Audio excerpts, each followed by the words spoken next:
Hola Eduardo, ¿cómo estás? ¿Qué tal? Muy buenos días, ¿cómo les va? Un saludo a todos. Y bueno, acá estamos. Hoy es feriado aquí en Uruguay, es el Día de la Independencia, así que es un día tranquilo, mucha gente fuera de la capital haciendo seguramente costa en el día de hoy.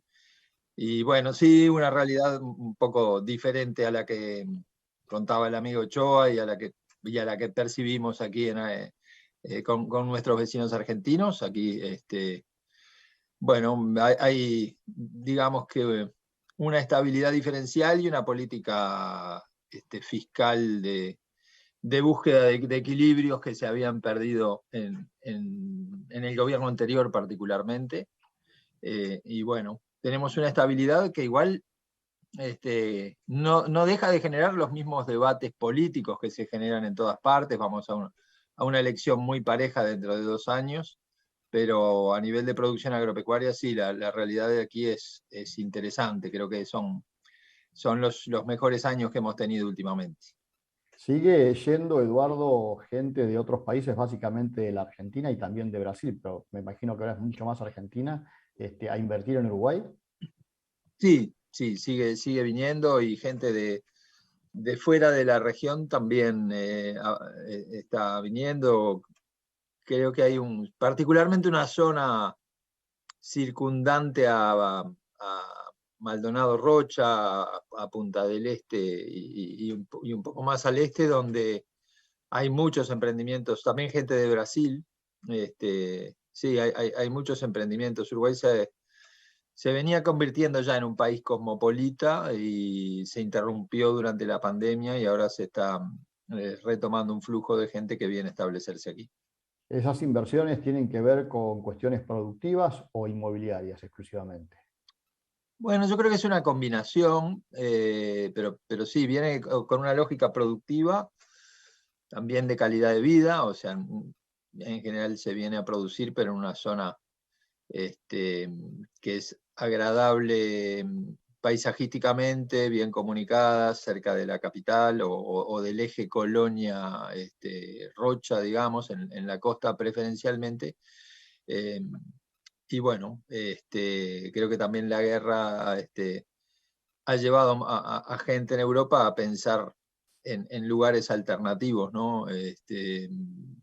Hay como se explicaba recién, hay un costo de energía muy alto. Además creo que hay una percepción de que por primera vez, increíblemente, estamos ante un riesgo nuclear muy fuerte en Europa. Y bueno, eso creo que ha movido a mucha gente a pensar en Uruguay como una alternativa de estabilidad y de un lugar que productivamente es interesante. En el tema productivo y en lo que a nosotros más nos preocupa o ocupa, agricultura, ganadería, ¿hacia dónde se vuelca la inversión?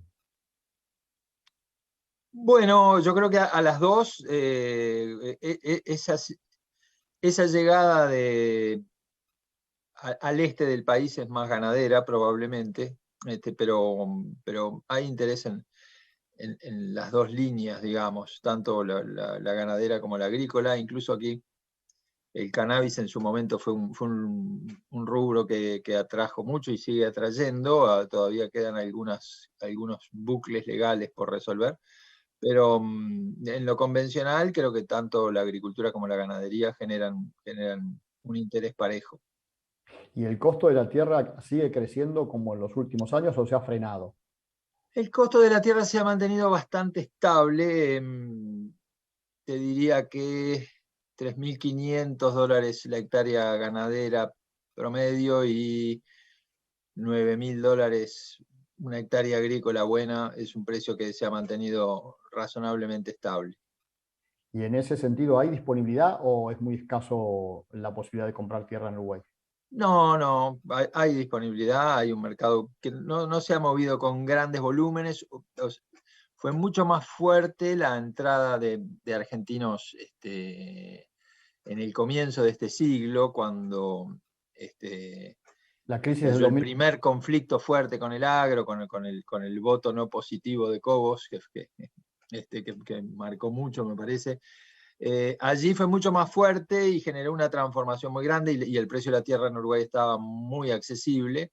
Uruguay era un país mucho más ganadero que agrícola, ahora es mucho más parejo. Ahora es un flujo constante, pero por ejemplo en Punta del Este el negocio son los colegios para extranjeros, digamos, que no dan abasto con el cupo. Mucha gente que creo que también, a diferencia de aquel momento, el teletrabajo ahora es mucho más fácil, mucho más gente que se viene a vivir aquí manteniendo sus condiciones laborales habituales. Aquí además hay empresas argentinas muy visibles y empresarios argentinos muy visibles, como los Galperín, con Mercado Libre, como Globan, que se han venido aquí. Y creo que eso lleva a mucha gente que de repente no tiene ese poder adquisitivo, pero que son programadores, que trabajan donde quieran, que son nómades digitales que se vienen aquí a Uruguay. Y bueno, en muchos casos eligen tener una porción de tierra para complementar o para desarrollarla. O sea, no vienen solamente a producir, sino que muchas veces vienen a seguir con su trabajo habitual a través del teletrabajo y a la vez emprender productivamente. Eduardo, ¿qué inflación va a tener Uruguay este año? Uruguay está en el 9% de inflación, tiene una política muy agresiva de tasas de interés, como la que estamos viendo en todo el mundo, tiene una tasa de interés de algo más de 10%, y probablemente termine entre 8 y 9%, pero la meta está lejos de la meta del Banco Central y creo que se va a mantener una política muy agresiva de llevarla al final. Quedan 2 años de gobierno y la idea es llevarla al 4, entre 4 y 5% al final del periodo. ¿Cuál es la devaluación anual del peso uruguayo? Es negativa, en realidad se ha valorizado el peso respecto al dólar, eso es de las preocupaciones del sector agropecuario. En los últimos 12 meses el dólar ha caído un 11-12% aquí. Y decime una cosa, ¿cuánto exporta Uruguay ahora de carne, por ejemplo? ¿Tenés idea? Y estamos cerca de los 2.000 millones de dólares de exportación anual. El año pasado fue récord, este año probablemente sea récord por un poco más de precio, pero un poco menos de volumen, pero eh, exportaciones anuales van a estar en ese entorno. Y es el principal producto de exportación de Uruguay. ¿Qué otros productos exporta Uruguay? Uruguay tiene 3 grandes productos de exportación: la carne, la celulosa y la soja, liderando, complementando soja, trigo, arroz, digamos. Esos son los 3 grandes pilares de exportación de bienes. También hay una exportación de software importante, eh, que bueno, es un rubro que viene también en un crecimiento fuerte. Pero a nivel agro, carne, soja, trigo, soja y otros granos, y celulosa y madera son los 3 grandes grupos. Eduardo, por lo que acabas de contar, Uruguay tiene una inflación normal para lo que es el mundo de hoy, tiene una revaluación de su moneda, tiene productos agropecuarios como principal fuente de ingreso de sus exportaciones. ¿Cuál es el límite para exportar en Uruguay? No, en realidad yo creo que allí no hay un límite, no hay un límite, porque en realidad, si pensamos que todo producto es valorizable, por un lado, nosotros creo que tenemos un poquito la obsesión de siempre lograr un precio por tonelada mayor. Uruguay, hace 20 años se exportaba la carne a $1.500 la tonelada, ahora este año venimos en un promedio de 5.200. Y bueno, ahora estamos con la onda de la certificación carbono neutral, por ejemplo, Ujú. que probablemente sea una línea de trabajo de largo plazo, y tenemos mucho por crecer en productividad en soja. Tenemos un diferencial con Argentina importante. Y acá crece mucho el software, como si ponemos ese rubro de exportación, claramente ahí no hay un límite, es un rubro que tiene desocupación cero. Hay un esfuerzo grande por explicarle a los estudiantes de secundaria que si aprenden a programar tienen un trabajo seguro muy bien remunerado, porque hay una deserción importante de estudiantes de secundaria. Entonces, yo creo que límite no hay. Lo que sí hay un límite de superficie productiva, digamos, que Uruguay es naturalmente acotado, pero por ejemplo en la ganadería se ha dado un cambio muy grande de baja edad de faena.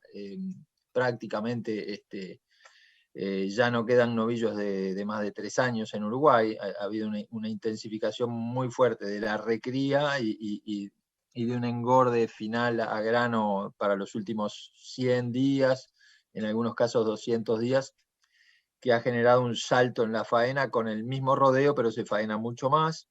Y está empezando a haber un cambio en los indicadores de la cría, que parecían inamovibles en un destete del 66-67%, y ahora está muy probablemente arriba del 70% y creciendo. Entonces, en realidad con el mismo rodeo y con algo menos de superficie ganadera, porque la agricultura y la forestación han crecido, se ha logrado el año pasado un récord de faena. Este año va a haber un poquito más de recomposición de stock, la faena va a bajar un 3-4%, pero no, yo no me gusta pensar en un techo para las exportaciones. Creo que siempre se le puede encontrar una vuelta de cómo agregar valor y cómo mejorar algo de productividad. Está claro que el gobierno uruguayo no limita las exportaciones como el argentino. Ahora, ¿hay algún nivel de apoyo para las exportaciones o simplemente deja que el mercado actúe como corre habitualmente? El apoyo no es a las exportaciones. Lo que hay aquí es una comisión de promoción de inversiones, por los cuales cuando uno presenta un proyecto hay como una especie de tabla en la cual, si el proyecto está en una zona rural a la cual va a dinamizar, si va a emplear mujeres, si va a usar energías renovables, si va a tener alguna innovación biotecnológica, etcétera, etcétera, se genera un ranqueo que permite descontar impuestos de una manera muy significativa sobre las inversiones. La exportación es libre, nadie piensa en limitarla, ni en subsidiarla, ni en simplemente hay libertad de mercado. Y sí hay un apoyo interesante que, por ejemplo, para proyectos de riego es muy usado, o para proyectos de reconversión energética, de modo de bueno, tener un beneficio impositivo que facilite invertir, que es un déficit histórico de Uruguay el nivel de inversión.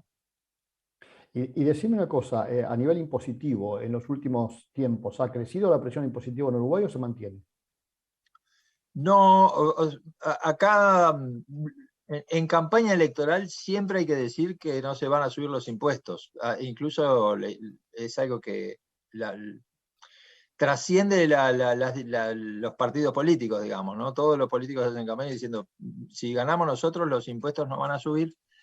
Y en realidad es como una regla de juego estable, porque además se termina recaudando más por renta que por una vía impositiva más fiscalista o más agresiva. Entonces el productor que tuvo una buena cosecha paga contento una renta porque paga mucho impuesto porque él ganó mucho. Y creo que ahí las formas impositivas que tienen ustedes en Argentina son un poco como poner la carreta delante de los bueyes, es decir, impone una imposición a una facturación bruta que no toma en cuenta los costos y que lleva una desinversión que entonces recauda mucho, pero ahí sí me parece que se pone un techo. Aquí se cobra impuestos sobre la ganancia del productor, un 25%, que es lo mismo que para el productor, para el industrial o para quien sea, digamos. El impuesto a la renta es totalmente transversal, y eso también aleja la posibilidad de que alguien se sienta discriminado o perjudicado como sector. Entonces, digamos, luego sobre la marcha a veces los gobiernos alguna modificación hacen y el bloque político alternativo dice, bueno, prometiste no cambiar los impuestos, pero sí los cambiaste, pero son realmente cambios muy menores, digamos. Este gobierno redujo una compensación por pago electrónico que había en el impuesto al valor agregado en un punto, pero son cosas muy laterales, digamos, muy menores, y eso también pasó con la izquierda. Yo creo que cuando ganó la izquierda fue cuando más inversión vino a Uruguay, por esa sensación de que ganaba la izquierda y las reglas de juego fundamentales no cambiaban. Entonces eso también dio una credibilidad de que en Uruguay podía haber alternancia de partidos en el poder, pero eso no generaba un cambio drástico de reglas de juego. Y Y creo eso que ocurrió efectivamente, ¿no? Es decir, la alternancia no significó necesariamente cambiar reglas de juego. eso ocurrió realmente. De hecho la izquierda fue muy enfática apenas ganó en cuanto a que se deseaba que viniera la inversión y que ningún inversor iba a ser discriminado por no ser uruguayo, y obtuvo un flujo de inversiones muy importante. Eh, Hubo algún cambio impositivo en términos de patrimonio, pero realmente no, ningún cambio que diera la sensación de que no valía la pena invertir o de que alguien que generara una resistencia muy, muy fuerte. Y creo que si volviera a ganar la izquierda sería lo mismo. Es decir, sí hubo políticas sociales diferentes con la izquierda, se generó un Ministerio de Desarrollo Social para atender a la pobreza extrema. Sí, sí es que hay cambios en el cómo hacer las cosas, pero creo que hay una lógica de preservación de un ambiente amigable a la inversión que es un consenso muy general aquí. ¿Tenés idea de cuánto es el índice de pobreza en Uruguay hoy? Está cerca del 10%. Hubo un crecimiento importante con la pandemia, hubo un crecimiento importante y, digamos, tampoco quiero dar la sensación de que en Uruguay están todos los problemas solucionados. Aquí hay pobreza. Si uno camina por Montevideo ve gente viviendo en la calle. Creo que es uno de los debes que por ahora este gobierno no le ha encontrado la vuelta. Eh,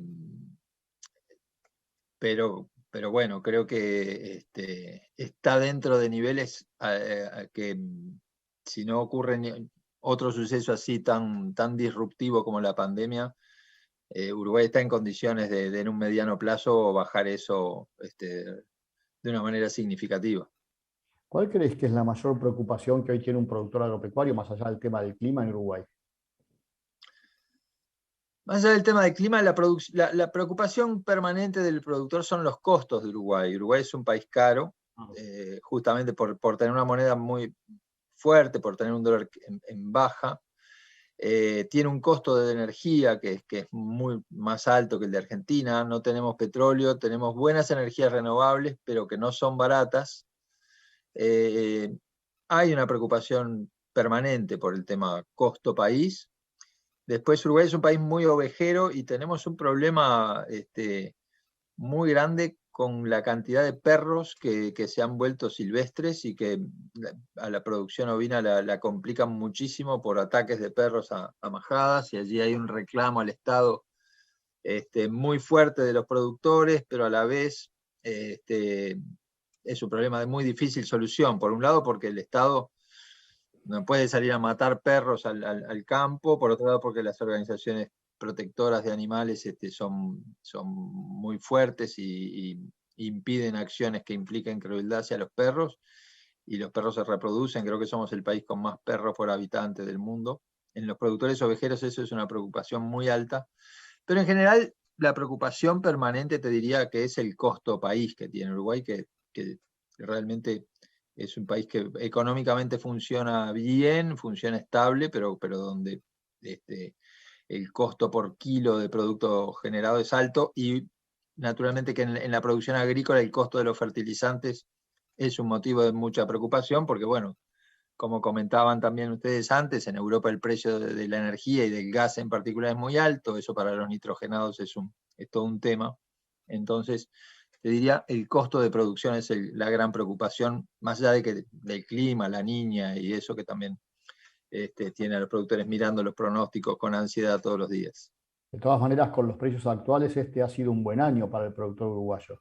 Sí, el ejercicio, aquí los ejercicios se cierran a julio, el ejercicio pasado fue el mejor de la historia para agricultura y para ganadería. La preocupación es que este ejercicio 2022-2023 empieza con... El ejercicio anterior fue muy bueno, entre otras cosas, porque empezó con un costo bajo de fertilizantes en particular y terminó con un precio espectacular de soja arriba de $600, de colza arriba de 800. Acá una cosa que yo veo que en Argentina no pasa mucho es que la colza, la canola, es un cultivo, por primera vez este año es el principal cultivo de invierno aquí, y el año pasado rindió espectacularmente bien, tuvo $800 por tonelada de precio, fue realmente un boom.